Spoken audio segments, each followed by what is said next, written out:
दुश्मन का दुश्मन दोस्त होता है और भारत और चीन के बीच तनाव कोई नई बात नहीं। दोनों देशों के बीच रिश्ते हमेशा से उतार चढ़ाव भरे रहे हैं। एक तरफ दोनों देश एक दूसरे के सबसे बड़े व्यापारिक साझेदार हैं, तो दूसरी तरफ सीमा विवाद से लेकर वैश्विक कूटनीति तक हर मोर्चे पर एक दूसरे को मात देने की कोशिश करते हैं। लेकिन इस बार मामला थोड़ा अलग है। इस बार युद्ध सिर्फ सीमा पर नहीं बल्कि वैश्विक मंच पर छिड़ गया। दरअसल विवाद का केंद्र है यानी कि इन्वेस्टमेंट फैसिलिटेशन फॉर डेवलपमेंट, जिसे चीन ने WTO के मंच पर पेश किया। ये एक निवेश और विकास समझौता है जिसका दावा है कि ये विशेष रूप से विकासशील और गरीब देशों के लिए फायदेमंद होगा। लेकिन भारत और कुछ अन्य देशों का मानना है कि ये चीन का एक और चालाकी भरा कदम है जिसके जरिए वो वैश्विक मंच पर अपनी पकड़ मजबूत करना चाहता है। चलिए अब जानते हैं क्या है IFD और क्यों मचा है इस वक्त भारत चीन के बीच घमासान। दरअसल IFD का पूरा नाम है इन्वेस्टमेंट फैसिलिटेशन फॉर डेवलपमेंट। ये एक ऐसा प्रस्ताव है जिसमें निवेश से जुड़े नियम कानून बनाने की बात कही गई है। चीन का दावा है कि ये समझौता विकासशील और गरीब देशों को वैश्विक निवेश के लिए अधिक अवसर प्रदान करेगा। इसके तहत देशों के बीच व्यापारिक और निवेश संबंधों को आसान बनाया जाएगा। लेकिन भारत का ये तर्क है कि ये समझौता विकासशील देशों के हितों को नुकसान पहुंचा सकता है। अब भारत के क्या तर्क हैं पूरे ये भी अच्छी तरह से समझ लेते हैं। दरअसल भारत का तर्क है कि चीन इस प्रस्ताव के माध्यम से अपने आर्थिक और राजनीतिक वर्चस्व को बढ़ाना चाहता है। IFD के तहत बने नियम और कानून विकासशील देशों को पर्यावरण और कार्बन उत्सर्जन के नाम पर फंसा सकते हैं। चीन इस समझौते का उपयोग विकासशील देशों की क्षेत्रीय संप्रभुता और स्वतंत्रता को प्रभावित करने के लिए कर सकता है। अब सबसे चौंकाने वाली बात भी जान लीजिए। दरअसल तुर्की भारत के सपोर्ट में आ गया, लेकिन ये कैसे भारत के सपोर्ट में आया ये भी जानते हैं। दरअसल यहाँ सबसे दिलचस्प मोड़ तब आया जब तुर्की, जो हमेशा से भारत का आलोचक और चीन का करीबी माना जाता है, उसने भारत का साथ दे दिया।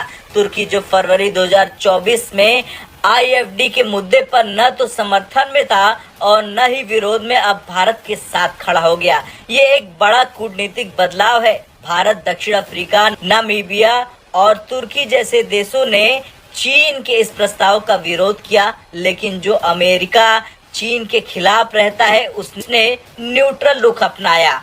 अब क्यों अपनाया ये भी समझ लेते हैं। दरअसल इस विवाद में अमेरिका का रवैया भी चौंकाने वाला है। आमतौर पर भारत अमेरिका के मजबूत संबंधों को देखते हुए उम्मीद की जा रही थी कि अमेरिका इस मुद्दे पर भारत का साथ देगा, लेकिन इस बार अमेरिका ने IFD पर न तो समर्थन किया और न ही विरोध। एक्सपर्टों का मानना है कि अमेरिका इस मामले में अपने रणनीतिक हितों को साधने की कोशिश कर रहा है।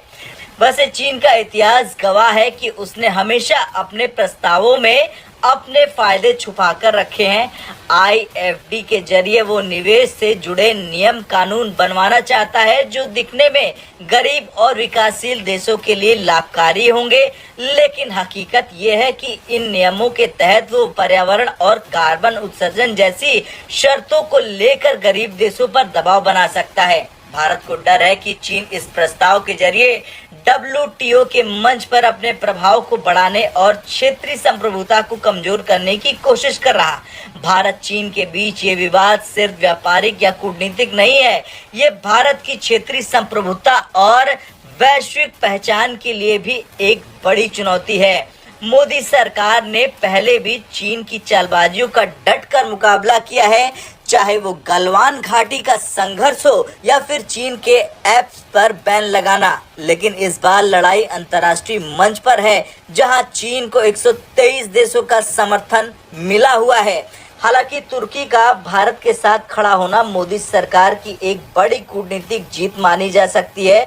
तुर्की का ये कदम चीन के खिलाफ वैश्विक माहौल बनाने में मददगार साबित हो सकता है। ये दिखाता है कि भारत की विदेश नीति अब इतनी मजबूत हो चुकी है कि वो अपने विरोधियों को भी अपना सहयोगी बना सकती है। अब इसका असर ये होगा कि चीन को IFD के जरिए WTO के मंच पर अपना दबदबा बढ़ाने से रोकना भारत के लिए बेहद जरूरी है।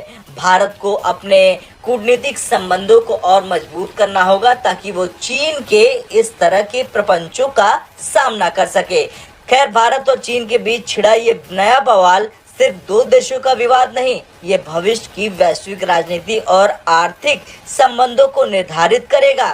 भारत ने जिस तरह से तुर्की जैसे देश को अपने साथ खड़ा किया, वो इस बात का प्रमाण है कि भारत की विदेश नीति अब ज्यादा प्रभावशाली और रणनीतिक हो चुकी है। आपका क्या कुछ कहना है?